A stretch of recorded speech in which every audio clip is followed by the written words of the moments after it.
दावत अथई दिल सां कॾहिं घुमण अच तूं थर। ओ मिठा सब मोराणे जा दिलकश लॻंदई मंज़र। पोईंदे तूं हर हर दरस ही गनी चवे। बरसात जी मुंद मिठड़ीअ में मिला तो सां दिल में हसरत आ। अच थर तू घुमण तोखे दावत आ।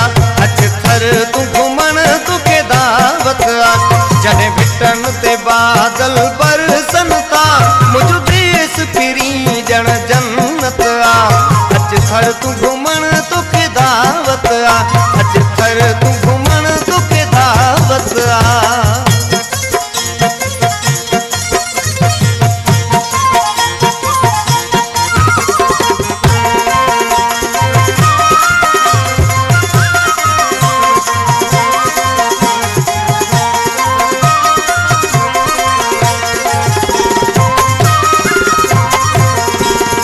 विसरी वेंदो पोइ ॻोठ पंहिंजो जॾहिं ॾिसंदे अची मुंहिंजो थर।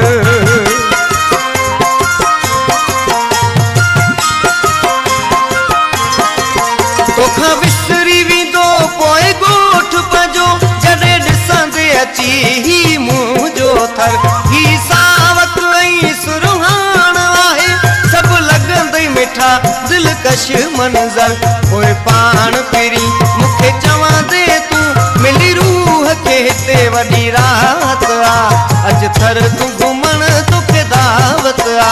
अच थर तूं घुमण तोखे दावत आ।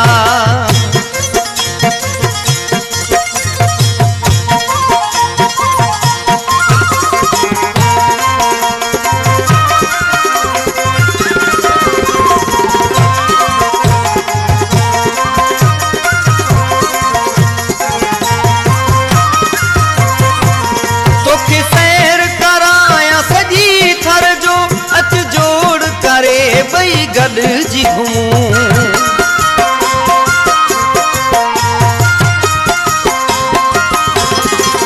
तोखे सैर करायां सॼी थर जो हथ जोड़ करे ॿई गॾिजी घुमूं। हिकु राति रहूं ॿई गॾी भिट ते ॿी कारूं झर में राति रहूं। तोखे ख़बर को पवंदी जानी मुंहिंजा तोसां केॾी मुंहिंजी त चाहत आ। अच थर तू घुमण तोखे दावत आ। अच थर तू घुमण तोखे दावत आ।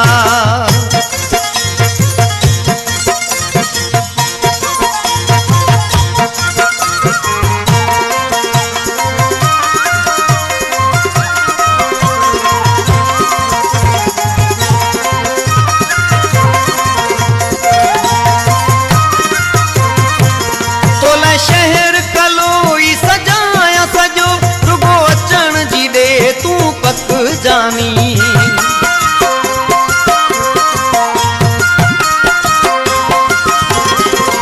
तोला शहर कलोई सजाया सजो रुगो अचण जी ॾे तूं पक जानी।